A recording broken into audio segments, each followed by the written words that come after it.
Hello everybody, this is Stuart Tan and welcome to the Aurora Life channel. We are doing this channel in order to keep you updated in terms of ways of thinking that can help to enhance your physical, emotional, psychological and spiritual well-being. Now, having said that, this channel is also dedicated to you and your improvement. If you've got questions, just feel free to leave comments down below. Now, some people have asked me this question: does complaining help? Because it seems like so many people are complaining. And that is the central question for today. Now, what happens when complaining takes place? Most of the time is due to the ability for us to protect our self-esteem from a threat. And this is often known as the self-enhancement hypothesis. So just like any other threat, there's a wild lion, there's a cockroach running around in your kitchen, you scream and then it actually activates an entire system within your body that causes you to have heart rate palpitations, pupil dilation, sweatiness, sweaty palms, right? Muscle mobility, you want to run, you want to fight someone, and this is known as the fight or flight system. Now, having said that, the HPA axis is the thing that actually triggers all of this. So we will come back to this in a short while and I'll explain what it all means. But let's talk about how you get out of this. To protect yourself, you kind of like push it away, right? You distance yourself or you protect yourself with some armor, so to speak. So that is an attribution to a cause outside of yourself. Now they call this an attribution of external locus of control rather than an internal locus of control. So for example, blaming somebody.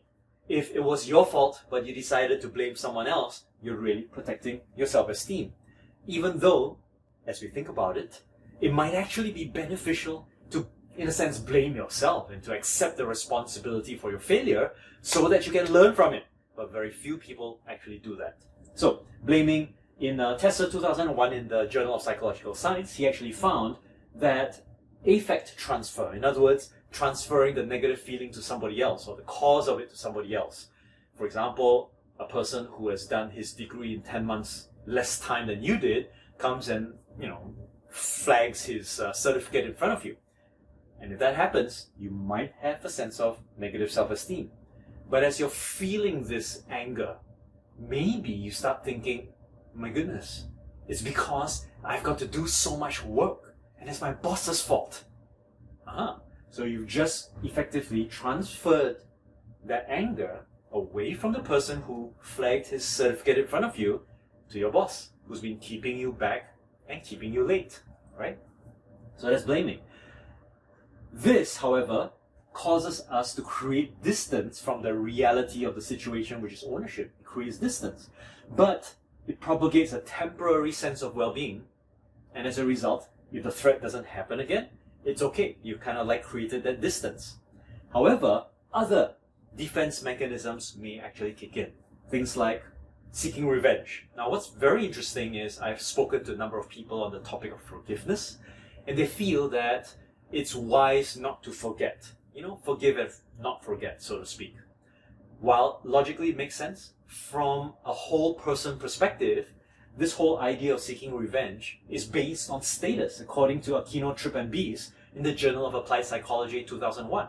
One of the things that they found was that seeking revenge is really a reflection of how you perceive yourself. So if you have got a higher status and a person who offended you was of a lower status, you know what? You're gonna let it go. But if you're feeling that there's someone that you need to drag down and drag through the mud, it must mean that you are of a lower status. It tells you a lot about people who want to seek revenge, especially these guys on social media who are trying to, do that kind of cyber trap thing. Okay, so let's move on to making excuses. Now, what's interesting about making excuses is I'm sure you've made an excuse. Oh, I'm late. I was in a traffic jam. One of the ways by which you can seek, in a sense, social acceptance is to make an excuse. And sometimes those excuses are acceptable, sometimes they're not. Sometimes, as a result of dragging other people through the mud when you're making an excuse, sometimes it's because of blaming other people, you end up creating less goodwill in your social circle and maybe damages your character. So in the long run, it's not effective, but in the short run, if it gives you a little bit of distance so that you can recollect yourself and then take ownership, maybe even make an apology so that you accept responsibility for it. So the idea is that making excuses is not necessarily helpful in the long term. But we'll come to that. The disengagement piece, as I mentioned, is helpful. It's similar to distancing, but this is social distancing. For example, I bump into a friend. 20 years later, this guy has risen through the ranks to become the CEO of a large company, and he's drawing maybe $5 million every year. Whereas my annual income is, let's say, $10,000 every year. And hopefully you subscribe to this channel so that it grows a little bit more. And what happens is that when he meets me, he talks to me like as if we were good old friends from our 20s all over again. But in reality, I feel threatened because he's, well-to-do. He lives in a different place, different part of town than I do. He's got wonderful kids. He's got a fantastic network, and so on and so forth. So it's more likely for me to distance myself from him so that I don't have to feel these sensations of inadequacy anymore, right? Self-affirmation. Here's the other one, where this guy might be rich, but when I self-affirm, I say, well, I'm brain smart, I've got a higher IQ than he does. All these kinds of things to wave off what he has already accomplished that may be a threat to you.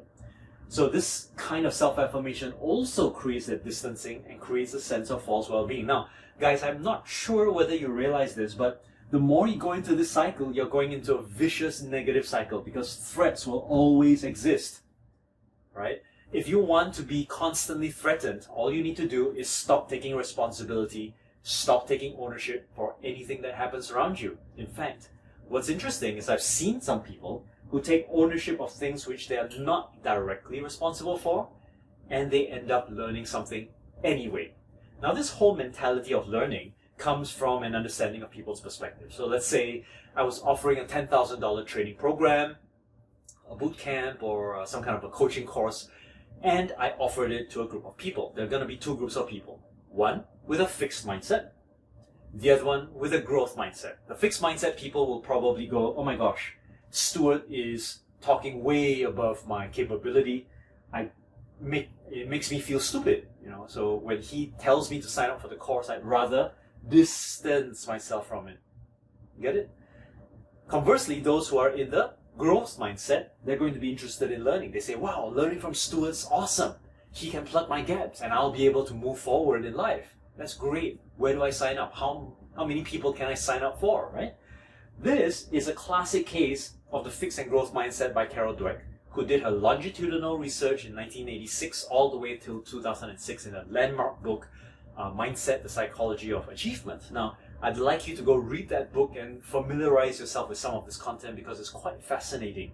The way we reach plateaus is dependent on whether we are fixed and we think that we want to protect ourselves, or that we're constantly growing and we're learning new things to enable us to break through from that plateau. So having said that, you notice this diagram, right? What we want to do is to move from false well-being to true well-being. False well-being keeps us in a cycle. It keeps us in our ego trap.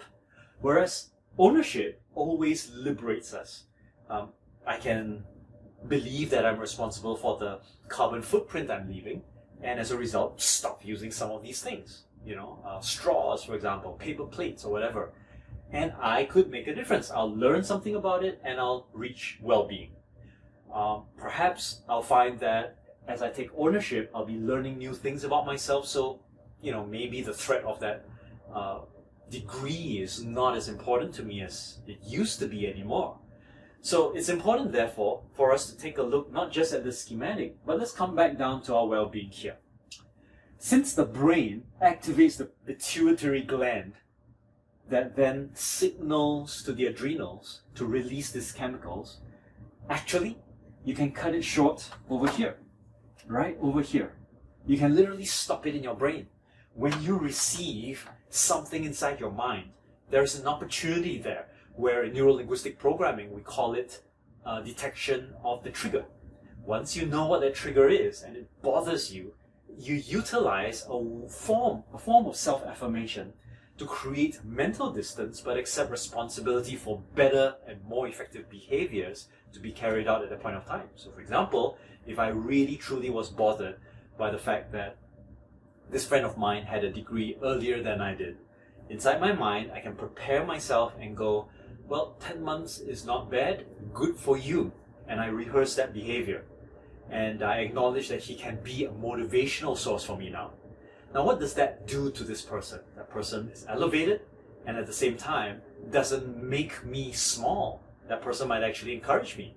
And on top of that, I'm viewing it from a different perspective.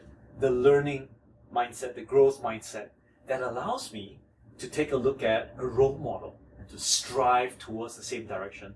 And that's probably going to be very good for my motivation, right?